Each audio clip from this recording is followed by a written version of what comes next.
Hi, welcome back to another tier list video, and today we're on season 23 from 1986.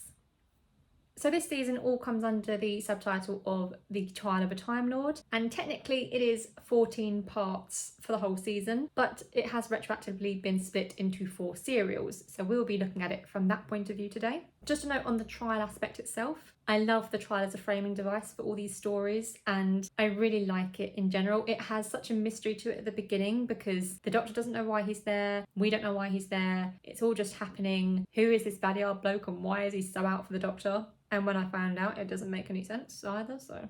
And the Doctor's constant name calling of the Valeyard. Seriously, he calls him 7 different names throughout the serial. It's just funny. And I find it hilarious because I really don't like the Valeyard. Just be prepared for that. I do not like the Valeyard as a character or as a villain. It's mainly because of who he is, okay? If you haven't seen the season, then don't listen to this because I'm going to be giving spoilers like I always do. The Valeyard, we find out, is the Doctor, but somewhere between his 12th and final incarnation. Doesn't make sense if you've only got 13 altogether. And it's just the evils of the Doctor. It's the evil self of the Doctor. You know the Kermit Muppet meme? He's the one with the black cloak on, okay? That's the Valeyard. I don't like it.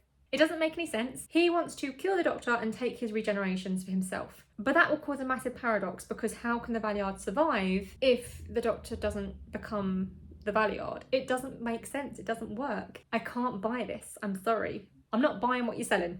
So I have issues with the Valeyard in general, and I just don't like the character. I just wish that the Valeyard had have been any other Time Lord. Just any other Time Lord, no one we've met before, just a new Time Lord who was a prosecutor at a trial. That's all I want, okay?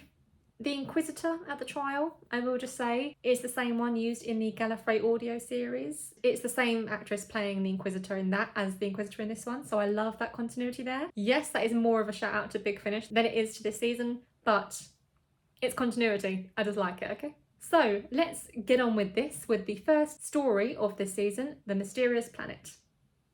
So Peri is in this season for the first 2 stories, and there is an ominousness about her being in this season from the very start because something's happened to Peri. She's not at the trial, the Doctor doesn't know where she is, the Doctor doesn't remember how he got to the trial, and there's this ominousness that follows throughout until we see what happens to Peri in the next serial, and I really like that. It adds to the intense atmosphere of the trial and every serial because you know that something's going to happen to Peri at some point and you don't know what.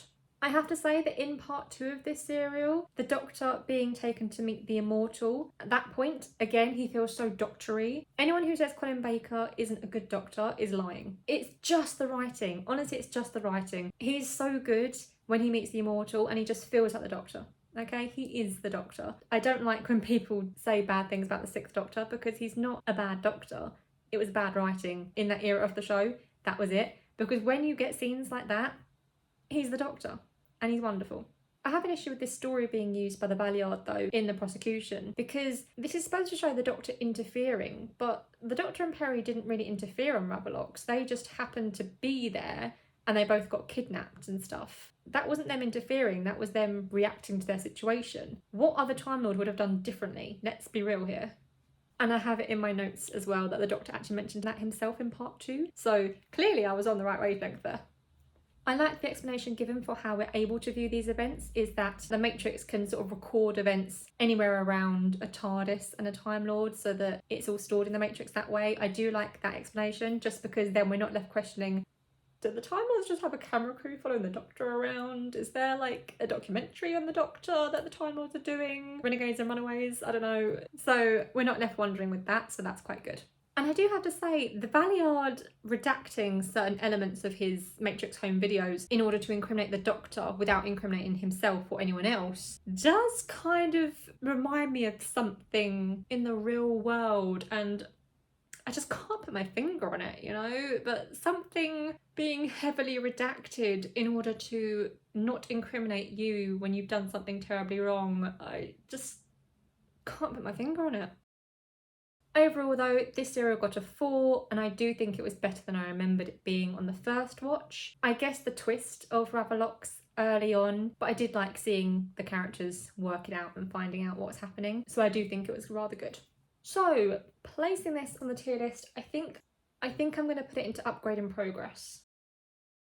It wasn't perfect, but I did enjoy it. There were some elements that were better than others. Again, the framing device worked really well throughout this serial and the rest of this season. My only real weird note is that the Queen character in this serial, she dies a rather horrific death, and I am shocked that that was allowed on children's TV at the time. It just seems surprisingly vivid for a show aimed at children, you know? Very much so, yeah. And the MVP for the serial is Balazar. Next up is Mind Warp. First thing to say is, poor Perry. Come on, give the girl a fucking break once in a while. I do want to just circle back to the fact that it is such a good thing that they set up right at the beginning of this season that something has happened to Perry, and obviously in this serial the thing happens.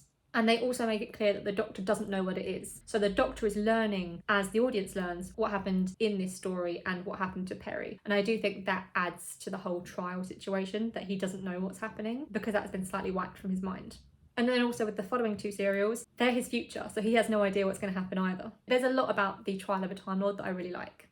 What I don't like is the Time Lords. They go on at the beginning about what happened to Perry and it's all the Doctor's fault, but it's their fault. The Doctor could have saved Perry, but they trapped him in the TARDIS. They took him, they sort of hypnotised him or something, took him into the TARDIS, got him to go to his trial. He could have saved Perry, but they refused to allow it. The Time Lords are the issue here, okay? Also, why is this whole trial taking place on a space station rather than on Gallifrey? That always weirded me out. Forgot to mention, because I keep forgetting this in this season, this story got a 3, and only just. I was not a fan of this actual story, to be honest. The villain of the story is a reused villain from another serial, and I think it's Vengeance on Varos. I can't fully remember, but I think it's that one. And I don't like that villain. I just think he's a bit meh, you know? I know other people do, and that's fine. I just don't like the villain. I also don't like Perry's ending, okay? I hate it. Absolutely hate Perry's ending. She didn't have a choice in anything that happened to her throughout her entire time with the Doctor. And then she's married this warlord guy, and we're supposed to believe that that's a nice ending for her? What? No. That was a no other option kind of thing for her. The poor girl. The death fake out was a choice though. That was a choice. It was a choice that was made. Last thing to say about this serial is that Brian Blessed is a fucking gem. Nothing to do with the actor, this is about the character and how he played the character. I don't know anything about actors in their private lives. I don't really care about celebrities and whatnot. If I hear something bad, that's different. But I don't go looking into people's personal lives and private lives. I don't care. So anytime I praise an actor, it's for their acting, not them as a person. Because I don't know them as a person. But in this serial, he's a fucking gem and I love it. Mind Warp, however, I think I'm gonna put it into Wibbly Wobbly. It's okay, but I don't really enjoy this one. It's a low Wibbly Wobbly for me. And the MVP for the serial is King Ykrinos. Ykrinos. The King played by Brian Blessed. That is the MVP of the serial. Next up is Terror of the Verboids. So this serial is set in the Doctor's future and introduces new companion Melanie Bush. And I love Mel. She's adorable and sweet and funny. Straight away, you can see that she and the Doctor have a great relationship. From the first scene that they're in together, all the way through their time together, because he just treats her like a friend. You know, there's no issues with them, no bad blood. I really like their relationship together. And I do think that Mel is a really underrated companion. Maybe it's because Bonnie Langford can scream really well, and that was apparently part of the audition process, was just they wanted someone who could scream really well. But the character of Mel, I do think, is a character. She's not just a screamer, she is a character. And you see it in this serial. She's brilliant. This serial got a 4, and I really did enjoy it. As much as I've just praised Mel, I do think that this one should have been a Perry serial, because this is a plant one. Perry's a budding botanist. Why is the budding botanist not in the plant serial? The start of the serial is very ominous, very Agatha Christie-esque. I do like that. By the end of the day, one of these people will be murdered. It just shows that the Doctor's a dramatic little bitch. Love it. The Doctor himself is a bit more of a softie in this serial, and Mel even admits that later on when he compliments her and she's like, oh, you have changed, you're giving me a compliment, what is this? I do think that Mel is a really good companion for 6. Like when Clara was making sure that the 12th Doctor was a bit more nice to people, gave him the little cue cards and everything. Mel is like that, but without all of the drama that comes with it. They are just good together. And I think Mel and 6 are an underrated pairing, as well as Mel just being underrated in general.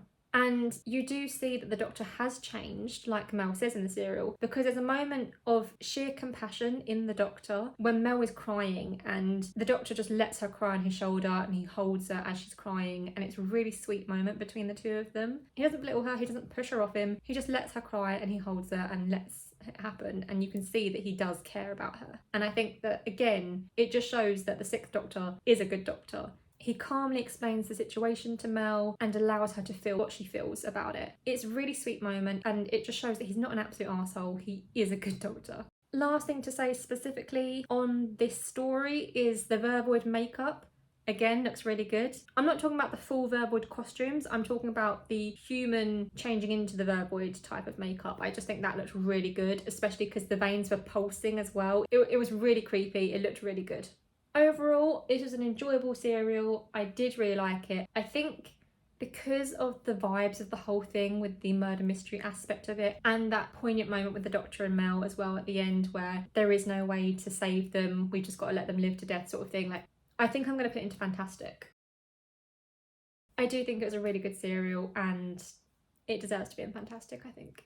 I love as well with the trial aspect of this story, because of what happens at the end of this story with the Doctor killing all of the Vervoids by letting them live to death but quickly. His charges in the trial are upgraded to genocide, and it's such a great cliffhanger to end this story on before the final 2 episodes. It's intense and I love it. I love the whole trial aspect of this. I think other people don't like the Trial of a Time Lord season, but I just think it's such a good season. I do. I think it's a really good season. And the MVP for Terror of the Vervoids is Professor Sarah Lasky. The last serial of the season is The Ultimate Foe. This serial got a full 5 and I really enjoyed it. And it's not just because the Master was in it, before you say anything. It was not just because he was in it. I've been saying this whole time that I've been enjoying the trial. This one was the trial, okay? This serial wasn't a new story, it was the trial, okay? So it's not just because of the Master's inclusion. I actually do like the Trial of the Time Lord. This story, however, is the Sixth Doctor's last story before Big Finish fixed it, at least. And he never got a regenerated story on TV, so this is the closest we have, and I think it's fairly good. Okay, so let's talk about the Master. He is absolutely adorable for not allowing anyone else to kill off his bestie. Okay, it has to be said, he is a good friend. But he's taking such pleasure in all of the proceedings, and that's what I love about it. I just love it. He's like, I'm not going to let you hurt my bestie, but I'm going to fucking laugh at this because it's hilarious. And I just think it's so cute that he went into the Matrix himself to prove to the Time Lords that it can be done to defend the Doctor. And it just makes me think this season would have been so much better if the Valeyard had not been the Doctor and just been an evil prosecuting Time Lord. And the Master had have been the Doctor's defence attorney in the trial. Can you imagine the hilarity? It would have been brilliant. Absolutely fantastic. So this serial sees the Doctor and Mel going into the Matrix to defeat the Valeyard, and I do think that that was really well done. The Matrix looked weird in this one. I'm pretty sure the Doctor's been in the Matrix before. Every single time we see someone inside the Matrix, it looks different, so I don't understand what this thing is. But the adventure in this one was really good. It did get a little bit Scooby-Doo when the Valeyard went full on the Master and had a massive disguise on, but each their own, I guess. Mel jumping straight into the Matrix without any thought for herself when she saw the Doctor was in trouble was brilliant, and I loved that about her. This story actually made me change my ranking of Mel in my companion ranking tier list. I had her lower than Peri. I think she was 1 below Peri, and I was like, nah, not happening, no. It took ages to reorder everything with the pictures, but I did it because Mel deserves it. Mel is underrated. I do like the plot twist as well of the second trial being a complete illusion the whole time, because that was quite interesting how the Doctor was brought out of the Matrix into the trial again, even though he wasn't. That was a fake trial in the Matrix again, it was just another illusion. I do like that, that was really weird and interesting. But obviously there was the further twist that the Doctor knew the whole time it was an illusion, so it gets a bit Inception at those times, it's weird. So after this one, the president of Gallifrey and I think the whole High Council have been deposed and are just gone. So I can only imagine that it's around this time that Romana returns and becomes president of Gallifrey, because I'm not sure when the Gallifrey audio series takes place. But I know that Romana is the president of Gallifrey in the TV show universe as well. So I can only assume it's around about this time because there's no president, no High Council and all of that. I don't know for certain, but that's what I'm going with at the moment, unless anyone else can tell me in the comments when she became president. Last thing to say on this serial is that I don't really like the ending with regards to the Valeyard still being there. It doesn't make sense to me. He didn't come back at any point in Classic Who. He's not come back since. And no, I'm not counting the bloody Dream Lord as the Valeyard. That's ridiculous. And I don't like the Valeyard, so seeing him back again for a little, hey, I'm alive, it didn't work for me. Other than that though, I do think this was really good, and I'm going to put the ultimate foe into fantastic. And the MVP for the serial is Sabalon Glitz. I do like the fact that Glitz came back in the serial. He was in the first serial, he came back at the end of the season, he's also in the next season. I do like that little continuity of characters being brought back, and I wish that Doctor Who in the classic era did that a bit more. But that is it. That is season 23, The Trial of a Time Lord, completely ranked. And I mean, it doesn't look like it, but I do really love this season. I think overall it's a great season. It's just, I think that the trial aspects are what I'm more interested in than the stories, the evidence for the Doctor and the Valeyard. I prefer the trial itself, I think. Obviously, I wouldn't want 14 episodes of just a trial, so they did need these stories. But if I'm ranking them by the stories without the trial bits, then that's what this is. If it was with all the trial in general, they'd all be up top because I loved it. I do love this season, and I think it's severely underrated, just like the Sixth Doctor and Mel. Season stats. The most common score for the season was a 4, and the season average was a 3.64. The quote of the season comes from The Ultimate Foe, and it is a conversation between the Doctor and the Master. So this conversation happens after the Doctor has found out what really happened to Ravalox in the Mysterious Planet and why the Matrix was heavily redacted and altered. The Doctor says, "So that's why Earth was renamed Ravalox. That sanctimonious gang of hypocrites were covering their tracks." And the Master says, "Exactly. It takes time, Doctor, but eventually you get there."